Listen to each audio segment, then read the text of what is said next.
This program is sponsored by the Church of God International and supported by our viewers.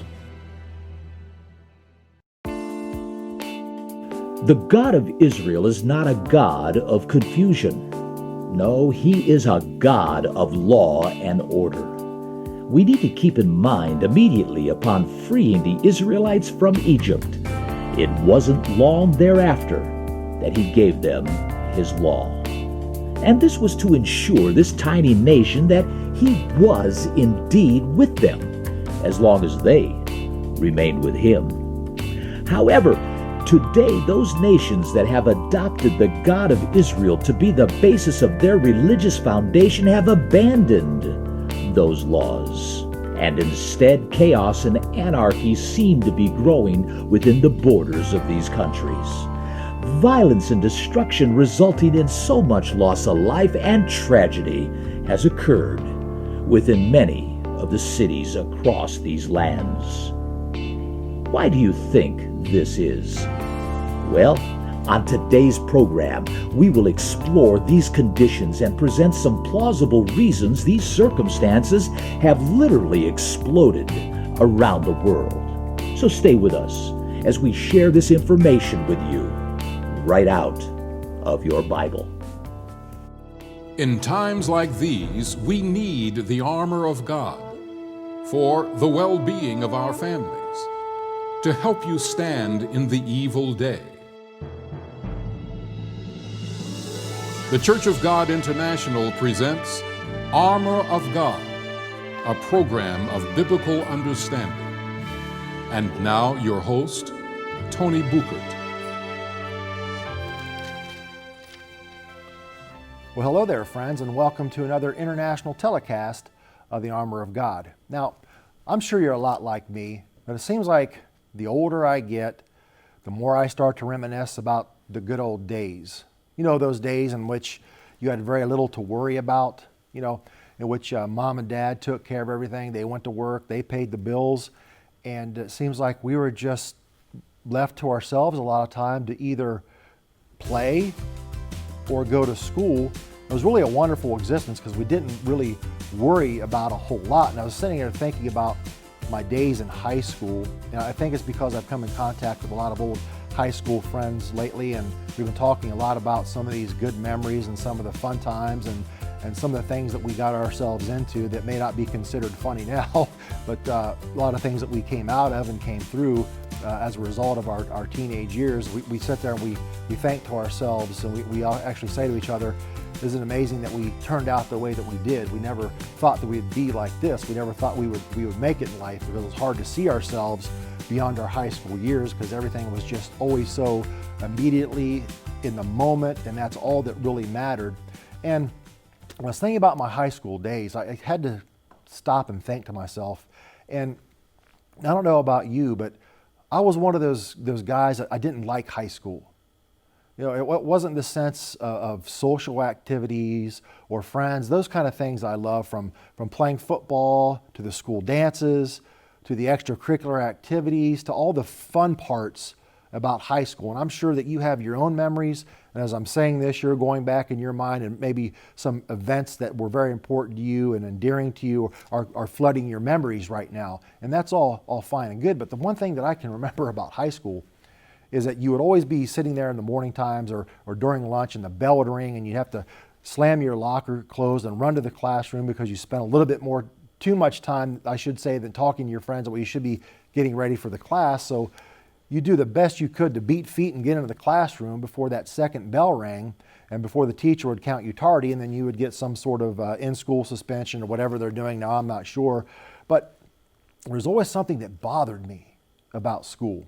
It's like when I went into the classroom and sat down, as soon as that second bell rang, teacher would get up from his or her desk and they would shut that door, and just automatically I felt like I was enclosed and encapsulated and almost imprisoned. I just wanted to leave. I just couldn't stand that.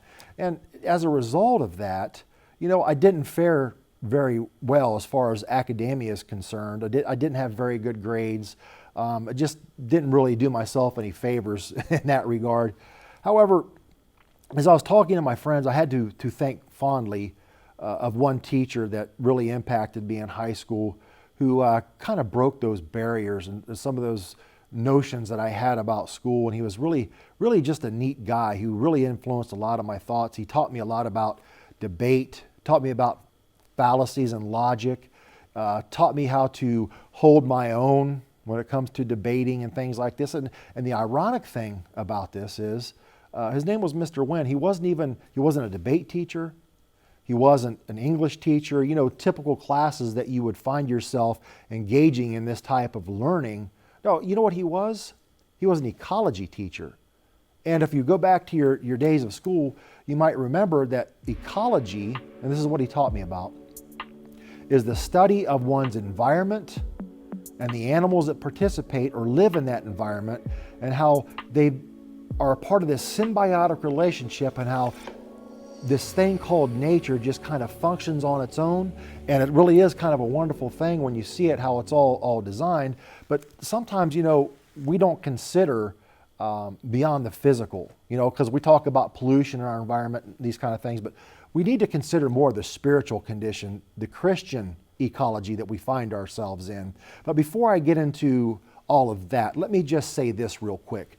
We do, on the Armor of God, like to make available to you offerings completely free of charge. And when I say free of charge, I do mean completely free of charge. We're not going to call you and ask for money. This is made possible through the tithes and offerings and the support of our viewers on the Armor of God. We do have a CD that's entitled Indifference to Sin, and it's given by one of our ministers in the Canadian church, Mr. Murray Palmentier. But doesn't that ring true? Have you ever wondered yourself, why do we see so much sin in the world? Well, Mr. Murray Palmentier goes a long way to explain it's because there has become an indifference to sin, that we no longer know how to maintain what the definition of sin is.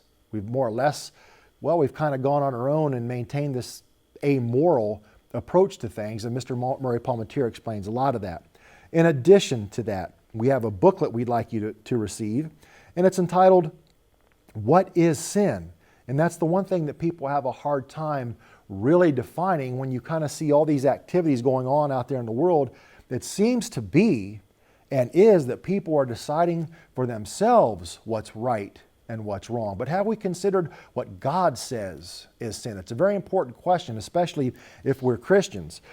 Now, you can simply reach out to us by dialing 888-578-8791. Again, that's 888-578-8791. Or if you'd rather and you prefer to use the World Wide Web, you can go to cgi.org, and perhaps maybe something I say today just kind of raises a question in your mind. Well, you can just hit us up at info@cgi.org, and someone will be more than happy to answer your questions. Now, as a matter of interest, and something you might want to check into also, is we do have a weekly webcast every Saturday.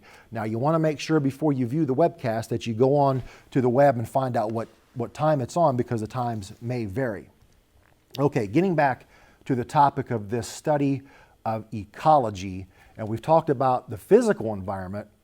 We spend a lot of money, we spend a lot of resources and time trying to protect this physical ecology that we live in, and that's not to say that it's not for a purpose. Who wants to live next to a chemical dump site in which the waters are polluted and you're drinking that, and as a result we're getting sick? Or maybe a garbage dump. No one wants to live next to that, because obviously the smell and it's unsanitary. So it is important that we watch out for pollutants. And sometimes I think we just take it a little bit too far, because our Creator told us when He created Adam and Eve, He said, replenish the earth, fill the earth, and subdue the earth. So these natural resources that we have are for our good and for our purpose, for our living. And sometimes we go too far in trying to protect this Mother Earth. It's almost like this pantheist ideology of worshiping the earth, but be that as it may, what I really want to talk about, though, what's really important to us, is the fact that there is a spiritual world out here. It is real. It is our Christian economy, or Christian ecology that we live in, rather. And it goes a long way to, interrupting our lives sometimes when we see this thing called sin going on. However, Jesus, and this is why it's so important to us, why we talk about our Christian ecology and this thing called pollution and sin that we find going on around us is because Jesus gives us a wonderful promise. It's a promise that you can count on. It's something that Jesus wants to give us, made possible through his life, his living a good life, a sinless life. No one else can say that, by the way, other than Jesus, that he lived a sinless life. He obeyed his Father's laws. He never tripped up once.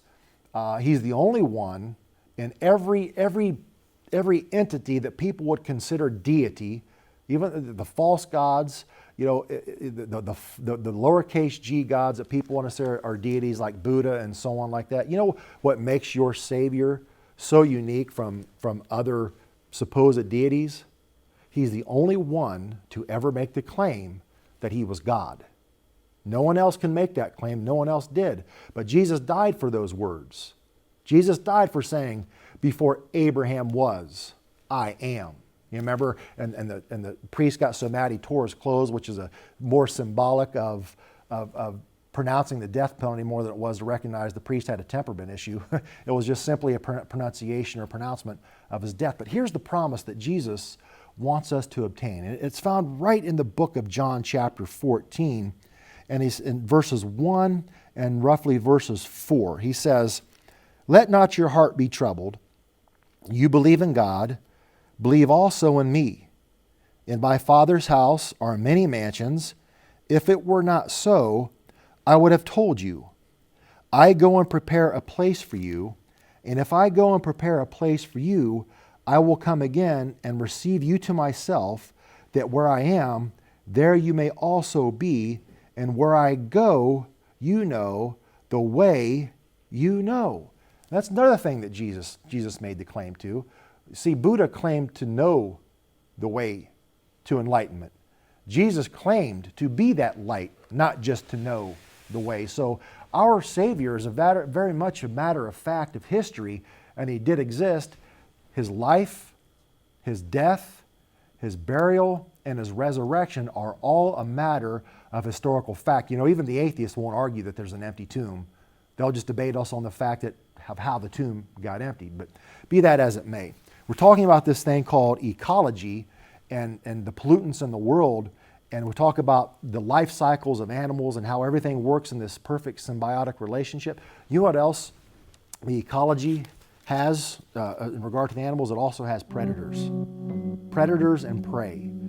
And we need to be aware of the fact that in this ecology that we find ourselves in, there is a predator out there who has kind of pulled the wool over our eyes and to try to get us to believe that he doesn't exist. And it's a shame to see that there are theologians out there that want you to believe that this being called Satan, he also goes by the name of Abaddon, goes by many different names down through history and many different languages.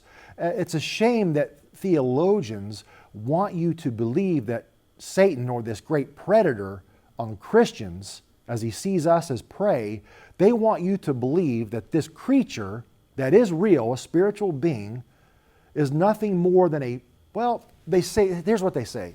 They say he's nothing more than a scapegoat. That we need somebody to blame for our bad habits, our bad behaviors, and therefore that is mankind had to invent this evil being called Satan, who is nothing more than a mere personification of our bad behaviors. I hope you don't believe that. Now, Jesus gives us a promise. He says, don't be troubled. Don't be troubled about that. There is a predator in our ecology, and he likes to spread this thing called sin and lawlessness in and around the world. And because it is so rampant, this thing called sin, the reason why it so easily influences us is because we have become indifferent to what sin is. We become indifferent to what God says or what God calls sin. And here's the great lie.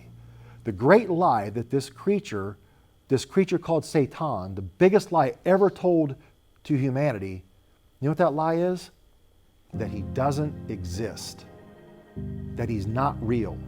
He wants to be able to fly underneath the radar, wreak all the havoc he wants to, and just cause all this sin that he wants. That is his mode. That's what he does. That's who he is. He's never going to change. That's exactly what he does. He is the great adversary, and he is the great predator in this ecology that we find ourselves in, and that's why we're out of balance, and that's why we see all the pollution going on in the world. Why do we see, friends? Why do we have to tolerate today in today's world? Why do we have to entertain thoughts of same-sex marriages? Why do we see all the pedophilia going on? Why do we see all the rampant, and let's just call it what it is, open rape in Hollywood, the things that are going on? Well, at the same time, the people in Hollywood are trying to tell us how to live our lives. It's just disgusting, the things that we have really become callous to, and the things that we don't even recognize as sin anymore because it's been sold, packaged, and consequently sold to us as this thing called normalcy. We have become indifferent. And part of the reason lies in this is because, we have all but abandoned our Creator's definition of what sin is. And when you can get away with that definition, or do away with it rather, you know what we're left to? We're left to decide for ourselves what's right and what's wrong. And as a matter of fact, that is a direct result of this encounter that this lady named Eve had with this thing called the serpent in the Garden of Eden. Another lie he told mankind was, wait a minute, Eve. Did God really say to you? Did God really say that you will die if you eat of the tree of the fruit of knowledge and evil? Did he really say that? And she allowed herself to become duped. And the result of that was, remember, God said, now man will decide for themselves what is right and what is wrong. Now, it's a thing called amorality. Now, on the surface, when you examine this word called amorality, well, it's only natural that when you break down the word, a meaning against, and of course, morality meaning, having a sense of morals, we might get the notion on the surface that we are without morals. Well, that's not really what amoralism teaches. Amoralism teaches, way back since the days of Garden of Eden, since the first fall, that we now decide for ourselves as a matter of choice what is sinful and what is not. So to us Christians, as we struggle in this ecology, it behooves us to remind ourselves what God says is sin and to remember what the Bible defines as sin. That way we don't become indifferent to this thing called sin, and therefore we can realize the promises that Christ gave to us in John chapter 14. Now, that is a very interesting thing to contemplate, what this thing called sin is, because everybody has a different idea. When you remove God from the picture, we're left to decide on our own what sin is. But the Bible does have some very succinct definitions of what sin is. It all falls under this corporate umbrella of this thing called unrighteousness. That's really what sin is. Anything that's unrighteous. But the Bible does have some very strict definitions of what this thing called sin is. And I'd really like to point your attention to the book of 1 John.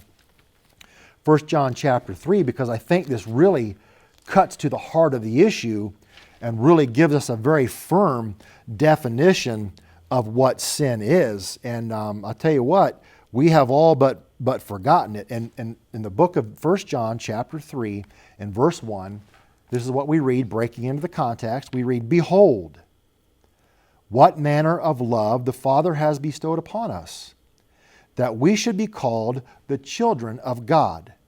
Therefore, the world does not know us because it did not know Him." And there's the key component. There's the vital component right there from the pages of your Bible of how we maintain this definition of sin. You can't forget God. You can't just throw out the Bible, and that is our instruction book. I guess we have to decide here as Christians, where do we draw our values from? Is it Hollywood? Is it the news media? Is it our friends? Is it our family? Is it social pressures? Is it even the laws that contradict God's laws in our society? Or are we going to let God be the defining factor and the one who defines for us what is sin. Well, I think you would agree, if you're a Christian, that God does maintain the right to define for us what sin is and how He defines it. And it's a shame that as we go down through here, you'll hear so many people out there in the world of theology that would have you believe that the law of God is done away. I've heard that time after time after time, and I don't really believe that people fully understand the implications of what they're making when they say the law has been done away, because as we read through this, you'll see that the law is very much adequate in teaching us this thing called love. So let's just continue to read.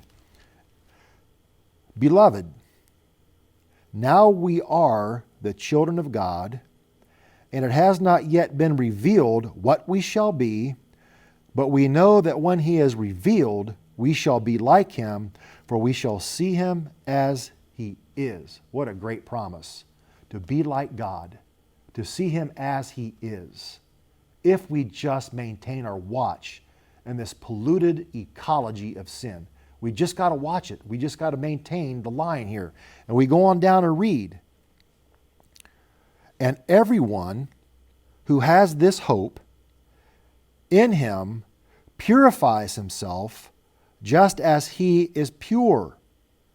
Whoever commits sin also commits lawlessness, and sin is lawlessness. Now, time out. Wait a second. I thought that old law was done away with. You know, the Ten Commandments, the Decalogue, we're told that that's just made for ancient Israel, and ancient Israel was the predicate for God's Decalogue. But you know, there is plenty of evidence in the Scriptures that predates the foundation of ancient Israel and the giving of the Decalogue or the Ten Commandments to prove adequately that God has always had a very firm definition and a clear definition of what sin is. And that if His law was in fact in place long before Israel was even a nation. As a matter of fact, the promises given back to Abraham, back in the book of Genesis, I believe it was chapter 26, said He gave the promises to Abraham, and we don't know how long God looked for a righteous person to give the promises to, but He said, because Abraham obeyed my laws and my statutes. That's why Abraham was chosen. So God has always had a standard.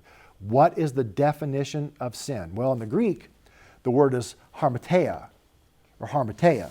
And the best way that I can describe this Greek word that means or implies sin, this harmateia, well, the definition is it means to miss the mark.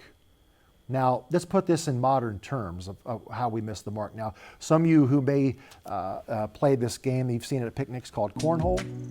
You know, you stand back and you throw the beanbag and you try to hit this hole. Now, I'm not very good at that, so you could say that when I toss that beanbag, I'm almost always going to be missing the mark. But I'm aiming still. I'm still trying to hit the mark. Or archery, you try to hit the bullseye. You're not trying to miss, but sometimes you just fall short. And that's really what sin means. It means to be trying to miss the mark, but you miss it. You miss that mark even though you try. And that's what sin really means. The definition of sin is transgression of God's law, and that's why we become so indifferent to it. That's why we tolerate things in our society. That's why we put up with some of the things that we do, and why we're conditioned in the United States of America to accept things, quite frankly, friends, whether you agree with this or not, that are not normal. It's not normal. It's not normal that children in preschool read books as the teacher reads them. Actually, the teacher reads in the books that Johnny has two dads, and so on. Because we've become indifferent. We've forgotten it. We've adhered to this thing called tolerance. And we think it's based on compassion, but it's really not. We have to maintain in this ecology that we find ourselves in, God as our standard for living. Otherwise, everyone's left to themselves to decide what's right and what's wrong. Now, in the book of 1 Timothy, as I begin to wind this down here a little bit, you'll see the purpose of the commandment is very valid, and not only was it significant in the Old Testament, but it's validated in the New Testament as well. Here's the purpose of the commandments. And we read this, and Paul wrote to Timothy, and he wrote in verse 5, "Now the purpose of the commandment is love from a pure heart, from a good conscience, and from a sincere faith, from which some have strayed, turning aside to idle talk." Sounds familiar, doesn't it? Some have turned aside from this. A commandment, the purpose of a commandment is love from a pure heart, and yet every Sunday and throughout the week, on TV, on webcasts, perhaps at public Bible studies, what is taught to Christians worldwide, globally? What are we taught? What are we told to believe regarding this thing called law? We've been told that it's insignificant, and it's this harsh schoolmaster, this taskmaster that weighs us down, and the law is not valid because it's just there to beat us over the heads. Well, the Apostle Paul, he said he would not have known what sin is if the law wouldn't have said, you shouldn't steal. So it teaches us right from wrong. And when you lower those standards, when you take God out of the picture, I mean, you can understand everything that we see going on around us in this ecology, this spiritually polluted ecology that we find ourselves in. It is easier and easier to understand why things are going the way that they are when you simply take the Bible and you remove it as the standard, you take God out of the schools, you take God out of government, and what's left? Human standard. Human standard, which has already been proven to be at best perverted, but we do know that there's somebody behind this. There is somebody behind the scenes, and we've already talked about him just a little bit, who wants to do nothing more than to steal your crown and to take away the promises as Jesus Christ gave to us and as he revealed to us in John chapter 14, this thing called immortality. Friends, it just doesn't make sense. None of this that we see going on around us seems to make sense. From homosexual marriage to abortion, I can't think of anything that is more satanic than that of abortion, and yet we call it a right. And yet we want to do away with God. We want to throw away the Ten Commandments. We want to say they're done away with. And we read here in the book of Timothy, and I'm sure you've heard this before, this statement that says, all the world needs is love. Do you believe that? Well, I would suggest to you that people who say that don't know how right they are, that all the world does need is love and God's standard and His law. Now, as we close out, let me bring your attention to, once again, the items that we have to offer you completely free of charge. The full-length sermon CD delivered by Mr. Murray Palmatier in the Canadian Church, Indifference to Sin, and the booklet, What is Sin? Won't you call us at 888-578-8791. Again, that's 888-578-8791, or at cgi.org, and hit us up for any questions at info@cgi.org. And we'll see you again here next time, friends. So you keep on that armor, and we'll be here right here next time. Armor of God and the free material offered is brought to you by the Church of God International of Tyler, Texas. You may write to us at 3900 Timms Street, Tyler, Texas 75701, or call toll-free at 1-888-578-8791, or call 1-903-939-2929 during regular business hours. You may visit our website at www.cgi.org